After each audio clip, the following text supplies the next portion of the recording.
ಪ್ರೀತಿಯ ಕೇಳುಗರಿಗೆ ನಮ್ಮ ಚಾನಲ್ಗೆ ಸ್ವಾಗತ. ನೀವು ನಮ್ಮ ಚಾನಲ್ಗೆ ಹೊಸಬರಾಗಿದ್ದರೆ ದಯವಿಟ್ಟು ಸಬ್ಸ್ಕ್ರೈಬ್ ಮಾಡಿಕೊಳ್ಳಿ. ಇದೇನು ಸುಶೀಲಮ್ಮ, ಇಡೀ ಓಣಿ ತುಂಬ ಜನ ನಿಮ್ಮ ಮಗನ ಬಗ್ಗೆ ಮಾತಾಡ್ಕೋತಿರೋದು ನಿಮಗೆ ಗೊತ್ತಿಲ್ವಾ ಎಂದು ಆ ಸಂಜೆ ಎದುರು ಮನೆ ಪಂಕಜಮ್ಮ ಕಟ್ಟೆ ಮೇಲೆ ಬಂದು ಕುಳಿತು ಹೇಳಿದರು. ಅವರಾಡಿದ ಮಾತುಗಳನ್ನು ಕೇಳಿಸಿಕೊಂಡ ಮಾಧವನ ತಾಯಿ ಸುಶೀಲಮ್ಮ, ನೀವು ಏನು ಹೇಳ್ತಿದ್ದೀರೋ ಗೊತ್ತಾಗ್ತಿಲ್ಲ, ಏನಂತೆ ವಿಷಯ ಎಂದು ಮರು ಪ್ರಶ್ನಿಸಿದರು. ಮುಂದುವರಿದ ಪಂಕಜಮ್ಮ, ಅಯ್ಯೋ ಸುಶೀಲಮ್ಮ, ಬ್ಯಾಂಕ್ನಲ್ಲಿ ಕೆಲಸ ಮಾಡ್ತಿದ್ದಾನಲ್ಲ ನಿಮ್ಮ ಮಗ ಮಾಧವ, ಅದೇ ಬ್ಯಾಂಕ್ನಲ್ಲಿ ಕೆಲಸ ಮಾಡ್ತಿರೋ ಸುಗುಣ ಎಂಬ ವಿಧವೆ ಜೊತೆ ಆಡುತ್ತಿರುವ ಪ್ರೇಮಲೀಲೆ ಎಲ್ಲ ಕಡೆಗೆ ಹರಡಿದರೂ ಅದರ ಗಾಳಿಗಂಧ ನಿಮಗೆ ಗೊತ್ತಾಗಿಲ್ವಾ ಎಂದರು. ಏನು, ನಮ್ಮ ಮಾಧವನ? ಸಾಧ್ಯವೇ ಇಲ್ಲ ಕಣ್ರಿ ಎಂದು ಸ್ವಲ್ಪ ಗಡುಸಾಗಿ ಹೇಳಿದರು. ಅಷ್ಟಕ್ಕೆ ಸುಮ್ಮನಿರದ ಪಂಕಜಮ್ಮ, ಹೌದು ಕಣ್ರಿ, ನಾನು ನಿಮ್ಮ ಮಗ ಅದೇ ಮಾಧವನ ಬಗ್ಗೆನೇ ಮಾತಾಡ್ತಿರೋದು ಎಂದರು ವ್ಯಂಗ್ಯವಾಗಿ. ಇದನ್ನು ಕೇಳಿದ ಸುಶೀಲಮ್ಮರಿಗೆ ಆ ಸಂಜೆಯ ತಂಪು ಹೊತ್ತಿನಲ್ಲೂ ಹಣೆ ಮೇಲೆ ಬೆವರು ಬರಲಾರಂಭಿಸಿತು. ಆದರೂ ಸಾವರಿಸಿಕೊಂಡ ಅವರು, ಇಲ್ಲ ರೀ ಪಂಕಜಮ್ಮ, ನಿಮಗೆಲ್ಲೋ ತಪ್ಪು ಸುದ್ದಿ ಬಂದಿರಬೇಕು, ನಮ್ಮ ಮಾಧವ ಅಂಥವನಲ್ಲವೇ ಅಲ್ಲ ಎಂದರು.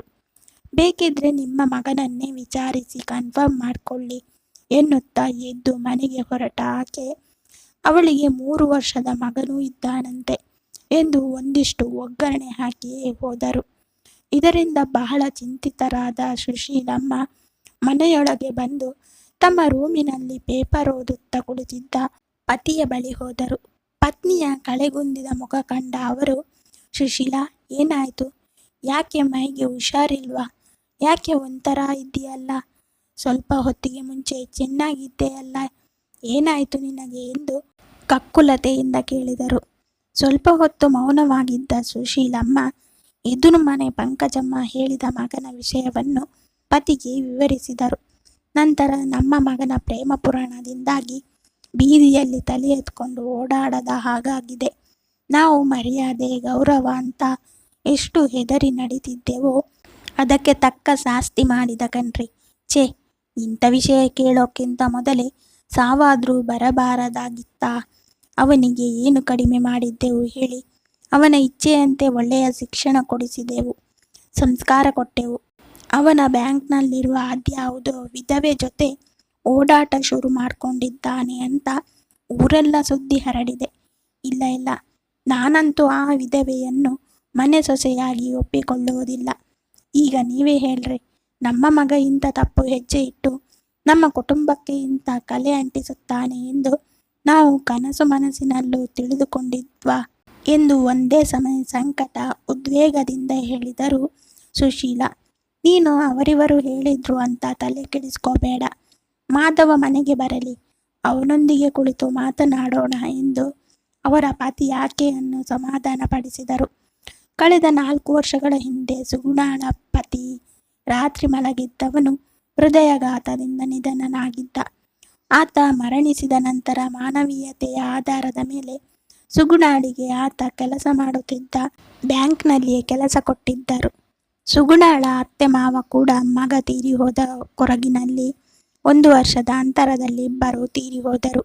ಅಂದಿನಿಂದ ಸುಗುಣ ತನ್ನ ಪುಟ್ಟ ಮಗನೊಂದಿಗೆ ಒಂಟಿ ಜೀವನ ಸಾಗಿಸುತ್ತಿದ್ದಳು. ಸುಗುಣ ರೂಪದಲ್ಲೂ ಗುಣದಲ್ಲೂ ಸುಂದರಿಯಾಗಿದ್ದಳು. ಮೊದಮೊದಲು ಸುಗುಣಾಳನ್ನು ನೋಡಿದಾಗ ಮಾಧವನಿಗೆ ಅವಳ ಬಗ್ಗೆ ಸಹಾನುಭೂತಿ ಇತ್ತು. ಬರಬರುತ್ತಾ ಆ ಸಹಾನುಭೂತಿ ಅವನಿಗೆ ಅರಿವಿಲ್ಲದೆ ಪ್ರೀತಿಯತ್ತ ತಿರುಗಿ ಅವನ ಮನದಲ್ಲೇ ಅವಳನ್ನು ಇಷ್ಟಪಡತೊಡಗಿದ. ಆದರೆ ಸುಗುಣಾಳಿಗೆ ಮಾಧವ ತನ್ನನ್ನು ಆ ದೃಷ್ಟಿಯಿಂದ ನೋಡುತ್ತಿದ್ದಾನೆ ಎನ್ನುವ ತಿಳುವಳಿಕೆ ಅವಳಿಗೆ ಇರಲಿಲ್ಲ.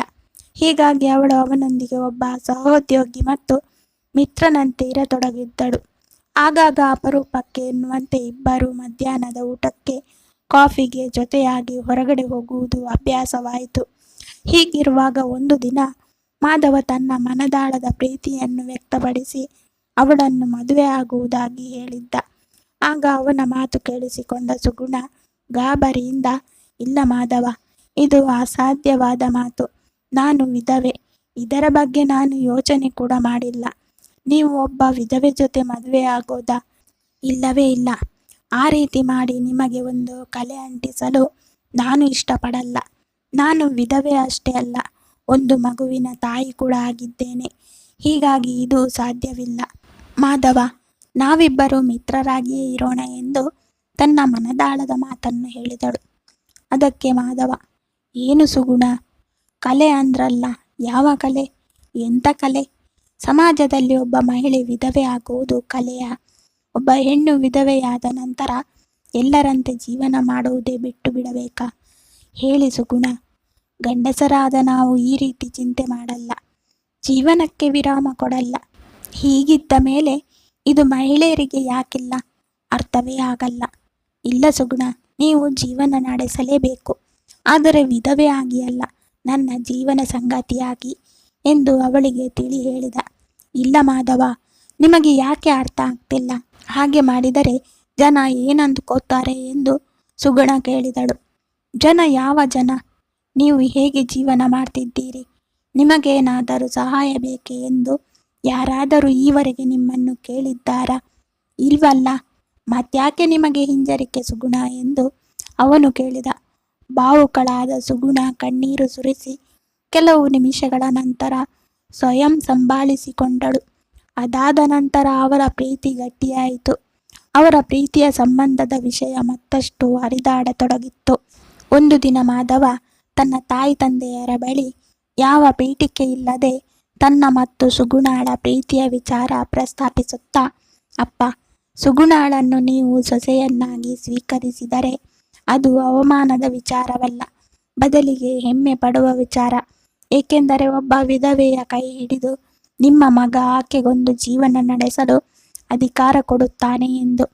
ಅಪ್ಪ, ಒಂದು ವೇಳೆ ನಾನು ಮದುವೆಯಾದ 1-2 ವರ್ಷದಲ್ಲಿ ನನ್ನ ಪತ್ನಿ ತೀರಿ ಹೋಗಿದ್ದರೆ ನೀವು ನನ್ನನ್ನು ಹಾಗೆ ಜೀವನ ನಡೆಸಲು ಬಿಡುತ್ತಿದ್ರಾ? ಆಗ ನೀವೇ, ಮಾಧವ, ಎಷ್ಟು ದಿನ ಹೀಗೆ ಇರ್ತೀಯ, ಮತ್ತೊಂದು ಮದುವೆ ಆಗು ಅಂತ ನೀವೇ ಹೇಳ್ತಿದ್ರಿ ಅಲ್ವಾ? ಯೋಚನೆ ಮಾಡಿ ಅಪ್ಪ ಎಂದು ಎಲ್ಲ ವಿಚಾರಗಳನ್ನು ವಿಷಾದವಾಗಿ ಹೇಳಿ ಅವರಿಗೆ ಅರ್ಥ ಮಾಡಿಸುವಲ್ಲಿ ಯಶಸ್ವಿಯಾದ. ಮಾಧವನ ತಾಯಿ ತಂದೆಗೆ ಮನದ ಕಣ್ಣು ತೆರೆದಂತಾಯಿತು. ಮನೆಯಲ್ಲಿ ಎಲ್ಲ ಚರ್ಚೆಯಾದ ಬಳಿಕ ಇಬ್ಬರು ಸುಗುಣಾಳನ್ನು ಸೊಸೆಯಾಗಿ ಮನೆ ತುಂಬಿಸಿಕೊಳ್ಳಲು ತುಂಬು ಮನಸ್ಸಿನಿಂದ ಸಹಮತ ನೀಡಿದಾಗ ಮಾಧವ ತಾಯಿ ತಂದೆಯನ್ನು ಪ್ರೀತಿಯಿಂದ ತಬ್ಬಿಕೊಂಡು ಥ್ಯಾಂಕ್ಸ್ ಹೇಳಿದ. ಅಂದಿನಿಂದ ಹಿರಿಯರ ಆಶೀರ್ವಾದದೊಡನೆ ಸುಗುಣ ಹಾಗೂ ಮಾಧವ ಹೊಸ ಬಾಳು ನಡೆಸುವಂತಾಯಿತು. ಧನ್ಯವಾದಗಳು. ಈ ಕತೆ ಇಷ್ಟ ಆಗಿದ್ದರೆ ಲೈಕ್ ಮಾಡಿ, ಶೇರ್ ಮಾಡಿ. ಸಬ್ಸ್ಕ್ರೈಬ್ ಮಾಡಿದವರು ದಯವಿಟ್ಟು ಸಬ್ಸ್ಕ್ರೈಬ್ ಮಾಡಿಕೊಳ್ಳಿ.